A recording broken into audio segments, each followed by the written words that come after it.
안녕하십니까. 롬박 스터디 박아론 원장입니다. 오늘은 2026년도 대비 학과특채 어떻게 준비하면 좋을까에 대한 영상을 찍도록 하겠습니다. 자, 학과특채는 우리가 항해하고 기관이 있죠. 자, 우리가 형사법이 먼저 들어가고 과목은 총 4과목이죠. 형사법, 그 다음에 개론, 그 다음에 영어, 네 번째가 항해 또는 기관입니다. 25년도를 기준으로 보면은 25년부터 항해가 몇 명 뽑아요? 15명,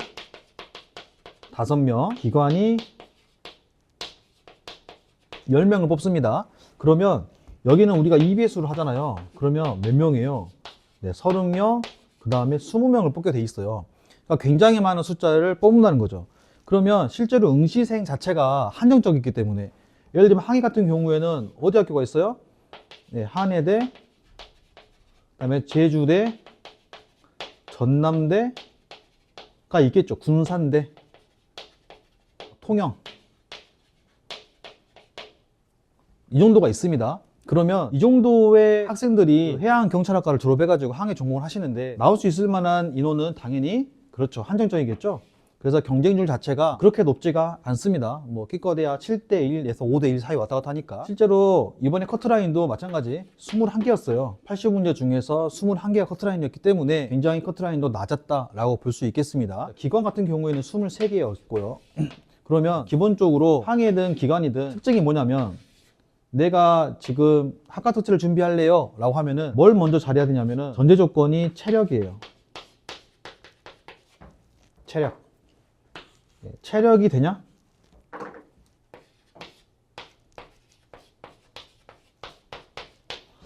우리가 항해든 기관이든 사실 남성 지원자보다 여성 지원자가 많은 직렬이거든요.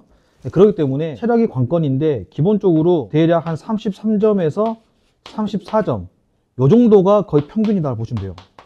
굉장히 높죠.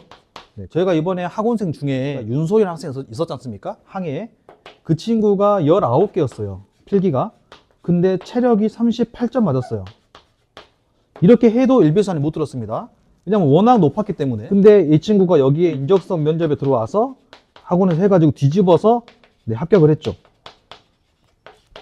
그러니까 내가 설령 커트에 있더라도 체력만 잘하면은 면접으로 좀 더 해가지고 뒤집을 수가 있었다라는 소리죠. 아까 우리가 어느 모 대학교에 항해 전공인 친구가 왔더라고요. 와서 상담을 받는데, 우리 학교 학생들 대부분이 사실은 타학원에서 많이 수업을 받다 보니까 대부분 사실 붙는 사람보다 떨어진 사람들이 훨씬 많더라. 그래서 나는 오히려 반대로 가겠다. 실제로 작년에 수강했던 조용욱 학생이 6개월 해가지고 한 번에 붙었죠, 필기는. 이후정이라는 학생도 기관에 와서 6개월 준비하고 한 번에 붙었고요. 학과특채도 또 기간도 둘 다 수석을 냈지만, 모든 친구들이 결국은 잘해야 되는 게 결국은 체력이라는 거.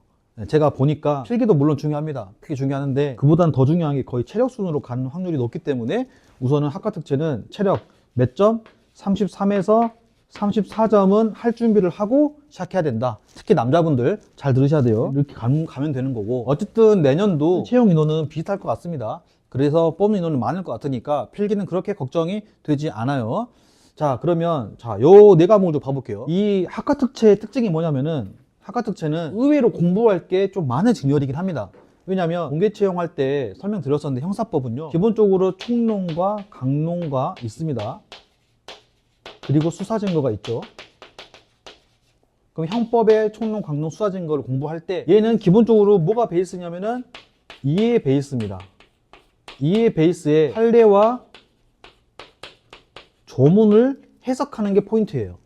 그러니까 판례와 조문을 해석할 수 있는 능력을 기르려면 무조건 공부가 돼 있어야 된다라는 거고, 양이 좀 많습니다. 두 번째, 개론은 이해가 한 60에 암기가 40의 과목입니다. 그렇기 때문에 개론도 이해가 필요한 과목이고요. 영어 같은 경우 이해가 거의 한 70에 암기가 30 정도 되는 과목이고, 항해나 기관은 이해가 80에 암기가 20의 과목이에요. 이해하셨죠? 그러니까 학과특채는 좀 특이한 게 암기할 게 별로 없습니다. 암기할 게. 그러면 누가 잘하냐? 이해를 잘하는 학생들이. 이해를 기반으로 공부하는 학생들이 잘 볼 수밖에 없는 시험이다. 그러면은 이해를 가지고 어떤 식의 공부하는 학생들? 그렇죠. 암기 위주로 공부하는 학생들은 잘 봐, 못 봐? 못 보는 겁니다. 내가 좀 이해 안 되면 암기해버려. 이런 성향을 갖고 계신 분들은 잘 본다, 못 본다? 못 본다라는 거죠. 무조건 이해가 잘 돼야 되는 과목이기 때문에 단기 합격을 위해서는 뭐가 중요한 거라고 생각하세요? 결국은 단기 합격을 위해서는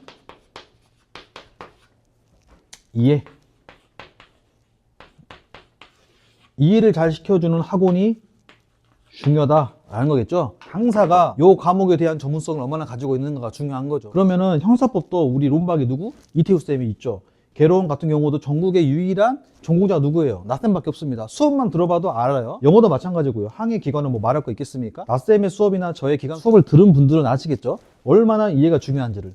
그래서 저희가 6개월 단타 공부하더라도 뭐가 중요하냐면은 요 이해라는 과목을 잘 미싱 해가지고 암기를 한 사람들이 굉장히 좋은 점수를 받았다. 그래서 여러분들이 학과 특채를 준비하신 분들은 굉장히 강의 선택을 잘해야 한다라는 거고, 강의가 줄 수 있는 영향이 다른 과목에 비해서 많은 과목들만 모아졌기 때문에 이 시간을 잘 분배해서 공부하시는 게 중요하다라는 겁니다. 자, 두 번째, 이 학과 특채는 아까 말씀드린 대로 이제 이해가 베이스가 돼야 되고요. 그게 그만큼 중요하다 그랬죠. 베이스한 과목에서 이제 문제 풀이가 들어가야 되는데, 문제 풀이 자체도 결국은 아까 이해로 베이스한 과목이기 때문에 내가 틀린 문제 있죠. 오답. 네, 오답 관리가 굉장히 중요한 과목이 되겠습니다. 왜냐하면 한 번 이해가 되는 영역들은요, 두 번 봐도 또 맞추거든요. 세 번 봐도 맞춰요. 그러니까 한 번만 이해되면은 어떤 문제를 기출을 봤는데 그 문제가 알았어요. 그러면 내가 다시 보더라도 맞출 수 있는 확률이 매우 높습니다. 맞췄던 문제는 또 맞추고요. 틀린 문제는 또 틀리는 게 이해 과목의 포인트예요. 그러면 뭘 집중해야 될까요? 그렇죠. 틀리는 문제가 무엇인지를 관리하는 게 중요한 포인트입니다. 그래서 학과 특채 공부하시는 분들은 뭘 잘하셔야 된다? 시험에 가까울수록 내가 과목별로 뭘 자꾸 틀렸는지를 잘 관리하시는 게 아주 중요한 요소가 되겠습니다. 이 부분을 이제 론박에서 MBT가 알아서 다 해주고, 내가 자주 틀린 문제를 어떻게 해야 돼요? 계속 이해 형식으로 해가지고 이 부분을 계속 보셔야 되죠. 그랬을 때 아주 단기간이어도 스마트하게 좋은 점수를 받을 수가 있겠다. 어차피 커트라인 몇 개? 20개 이내만 들어오면 합격이니까요. 뽑는 인원이 늘어났고, 그 다음에 응시생은 한정적이기 때문에 굉장히 좋은 직렬이기도 하고, 차량만 뒷받침 된다면 얼마든지 남성분이라도 해볼만 하다. 어차피 경장이지 않습니까? 일단 순경에서 4년이 오토거든요. 근데 지금은 해경에서 순경에서 경장가는 시험이 없어졌어요. 시험으로 보는 승진이 없어졌기 때문에 거의 대부분 오토 혹은 그냥 심사 승진으로 올라가는데, 오토로 가는 경우에 4년 걸려요. 그러니까 4년을 아낄 수 있다는 거겠죠. 그래서 경장으로 가고 싶은 분들은 시간이 걸리더라도 경장으로 가는 걸 추천드리고, 론박에 오셔서 론박 시스템대로 잘 공부하신다면 학과특채 합격 문제 없다. 아시겠죠? 이상 학과특채였습니다. 감사합니다.